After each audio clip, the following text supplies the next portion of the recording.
primeiros 2 versículos do capítulo 30 do livro de Números, que é exatamente o texto que a gente está trabalhando hoje. Já fizemos uma breve apresentação do tema e agora a gente vai entrar na leitura e na explicação da leitura, né? E vê que esse capítulo aqui ele já inicia falando acerca dos votos feitos por um homem. Diz assim: e falou o Senhor a Moisés aos cabeças das tribos dos filhos de Israel, dizendo: esta é a palavra que o Senhor tem ordenado. Quando um homem fizer voto ao Senhor ou fizer juramento, ligando a sua alma com obrigação, não violará a sua palavra, segundo tudo o que saiu da sua boca. Palavra dita, então, irmãos, palavra cumprida, ou seja, a palavra empenhada não podia ser negligenciada, quer para com Deus, quer para com outro homem, né? Uma coisa importante é que os votos feitos ao Senhor por um homem, ele era validado, ou era como que se fosse sancionado no céu. Mesmo assim também, quando o voto era feito com uma mulher, que ele era sancionado pelo homem, já era automaticamente registrado lá no céu. Mais ou menos assim, para um entendimento claro. O importante é que no original, os termos que são usados aqui para voto ao Senhor e fizer juramento, são termos distintos para se referir à palavra empenhada, que no caso aqui é o voto, né? A palavra nedé, que é votos positivos, aqueles que envolvem ofertas aceitáveis, e Issá, que são os votos que envolvem abstinência. Dentro dessas qualificações ainda havia os níveis de votos conscientes e votos também irrefletidos, aquele voto que vem pelo momento de sufoco, tipo o voto de Jefté. No momento do sufoco a pessoa vota, sem pensar. Não é que Deus vai aceitar o voto ou não, mas uma vez falado, precisaria se cumprir. O fato é que o dito deveria ser cumprido, quer fosse aceito ou não, né? Então, daí sempre a importância de se pensar antes. Em seguida a gente vai ver aqui que, no tocante ao voto feito por uma mulher, este teria que ser validado pelo homem responsável por aquela mulher.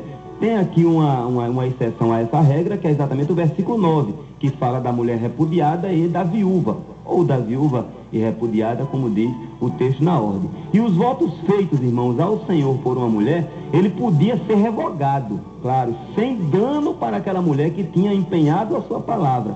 Agora deveria ser revogado por quem ela fosse sujeita. No caso, o pai antes do casamento, ou o marido durante o período que já tivesse ali com os laços matrimoniais, já com a palavra empenhada nele, já valia isso. Uma vez noivo, já era considerado casado, ainda mesmo não havendo coito ainda. Então já se considerava assim uma situação como de casamento, era tipo a situação de Maria com José, no período do nascimento de Jesus. Aqui a gente vê que há um incentivo aos princípios de obediência, de reverência e de submissão da mulher, irmão. Se a mulher ela combinasse com o seu marido ou com o seu pai previamente, evidentemente que o voto ele seria cumprido ou não seria nem feito. Agora, o que a gente precisa falar com relação a esse voto feminino, antes de entrar no texto que fala acerca disso aí, é sobre a palavra submissão, a palavra sujeição. Meus amados irmãos, a gente, nós cristãos inclusive, estamos em um tempo tão trabalhoso que parece, e às vezes até é, vergonhoso para a mulher admitir sujeição ao marido. Porque a submissão ao marido, a reverência ao marido, é como se fosse uma coisa que fosse pejorativa, que alejasse a personalidade da mulher ou a conduta, deixasse ela sem voz ativa, sem uma identidade própria. Teria que ser como que conduzida sempre pela voz do marido, sem possibilidade de opinar. Claro que não é isso, meu irmão. O problema é que os termos, eles foram distorcidos ao longo do tempo e deturpados, obra do diabo, meu irmão. Ele tem esse interesse exatamente para fazer a confusão nos lares, os problemas se levantarem. Quando ouvimos, irmãos, sobre submissão, pode observar, logo vem à mente aquele patrão tirano, a mulher diz logo, eu não vou me ser sujeita a essa situação. Aquele policial prepotente, que está fazendo assim uma coisa fora do que lhe é ordenado pelos seus superiores, com aqueles que lhe são sujeitos. Um juiz implacável mediante aquele réu cabisbaixo ali, é como se fosse uma situação de subserviência, ou então de obrigatoriedade. E a submissão não é uma voluntariedade, aquela coisa extraída do coração. Submissão feminina, meu irmão, é o exercício do amor na sua mais pura manifestação. Não é outra coisa. É a docilidade natural da mulher e esforçada por recompensar o amor, uma vez que o homem, a ele é dado a ordem de amar a mulher. Vamos compreender como ordem. Então ela faz assim como que uma recompensa àquele amor altruísta e fraterno do seu cônjuge, do seu homem, do seu presente, da sua outra parte. Uma vez que ela é a auxiliadora daquela parte. Submissão, meu irmão, é a humildade dizendo assim: estou presente. E humildade é uma característica de caráter cristão que aproxima este cristão de Deus. Olha, meu irmão, submissão também é uma vontade assim, como é que eu diria assim, uma vontade resoluta, natural, de semear agrado. É uma resolução de ser amável. A mulher que consegue, meu irmão, através da revelação da graça de Deus, ouça só, exercer a submissão e ainda admirar as virtudes do seu marido, ela edifica o seu lar sobre a rocha. Glorificado seja o nome de Jesus. Claro, irmãos, que existem as situações em que se torna quase impossível agir passivamente diante de um homem grosso, estúpido, beberrão, adúltero, que faz questão de que a mulher saiba dos seus casos de adultério. Homem delicado ao extremo. Mas você, minha irmã, falando aqui com as mulheres e com a irmã Marinete, que está aqui do meu lado, não deixe o seu lugar. Mas desde ela tem essa virtude, não precisa nem da gente estar falando, isso é uma coisa que jorra naturalmente dela. Não pague jamais, irmãos, com a mesma moeda. Acredite nas brasas de fogo mencionadas por Paulo em Romanos. Porque quando se faz mal a quem só nos faz bem, isso gera remorso, a brasa de fogo mesmo na mente. Abrace com toda a resignação as virtudes de uma mulher do Antigo Testamento, a Abigail, que era mulher de Nabal.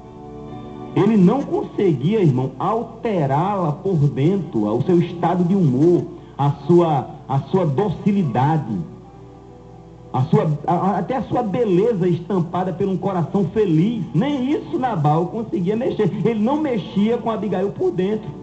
Deus havia conservado ou reservado para ela, para Abigail, um rei que foi o rei Davi, depois que seu marido morreu de coração, de colapso, entendamos assim, e honras. Mas ela teria, irmãos, que passar por aquele Nabal. Dá para aplicar isso aí, meu irmão? E ela discernia, Abigail, a bênção vindoura. Da mesma forma, irmão, não se precipite em reagir à afronta. Isso lhe levará, o fato de não reagir às afrontas, lhe levará ao Rei dos Reis e à honra das honras, que é a eternidade com Deus. E para o homem, falo comigo também, para o irmão, reconsidere a postura de honrar e amar a companheira antes que seja tarde e você venha a descobrir, repito, tarde demais, que desprezou um tesouro, a mulher da sua mocidade, que você venha a chorar feito criança.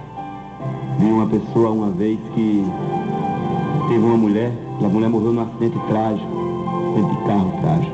E ele conversando comigo disse: irmão Gilvan, eu tinha uma bênção e nunca valorizei. Ele chegou a me dizer isso assim com a voz assim querendo embargar, mas ele se segurou naquele momento. Levava uma vida alheia à palavra empenhada um dia. Então o que a gente entende, homem e mulher que tem uma veia puxada assim, com uma ligação na videira verdadeira, vamos dizer assim, todo esforço, irmão, e renúncia são válidos em prol da família. É só seguir as recomendações de Jesus, cada um no seu quadrado, cada macaco no seu galho. É o homem amando, é o filho sendo respeitando, honrando, é a mulher sendo submissa. E, consequentemente, sem a mulher ser mandatária, ela vai dando as suas opiniões e o homem vai acatando sempre. Sempre, até por amor, por respeito, por honra. É natural isso aí. E o diabo vai sendo trucidado naquele lá, ele passa a não ter vez de jeito nenhum. Vamos continuar o texto. E também quando uma mulher fizer voto ao Senhor e com obrigação se ligar em casa de seu pai na sua mocidade, e seu pai ouviu o seu voto, ela chegou e disse o voto para o pai. Havia como se fosse uma espécie de obrigatoriedade. Se ela não dissesse, aquele voto já era inválido automaticamente lá no céu. Aquela obrigação com que ligou a sua alma, e seu pai se calar para com ela, todos os seus votos serão valiosos. O pai se calou, então ele está dando como que uma autenticidade à palavra que ela empenhou naquele seu voto. E toda a obrigação com que ligou a sua alma será valiosa. Mas se seu pai se opuser num dia que tal ouvir, todos os seus votos e as suas obrigações com que tiver ligado a sua alma, observe que o voto não era apenas uma palavra pronunciada. Ainda que ela fosse uma palavra dita de sopetão, Deus entendia como sendo uma incontinência do que já estava dentro da alma da pessoa. Glorificado seja Jesus. Mas o Senhor lhe perdoará porquanto seu pai o vedou. Ou seja, ela apresentou o voto ao pai. Pai, eu votei assim, assim. Aí o pai invalidasse, se pronunciasse, não, esse voto aí a gente pode quebrar. Era para você ter comunicado comigo, uma coisa no sentido assim, ou não há necessidade, ela não carregaria aquele pecado sobre si. O pai invalidou, estava feito. O voto da jovem solteira teria que ser validado pelo pai, né? E a gente sabe, irmãos, que em uma sociedade patriarcal, como a sociedade de Israel, a antiga, evidentemente, o líder, ele do clã, da família, era uma espécie de consultor e também de juiz em determinados casos. Ele tomava decisões que fossem proveitosas e boas para o bem da sua família, né?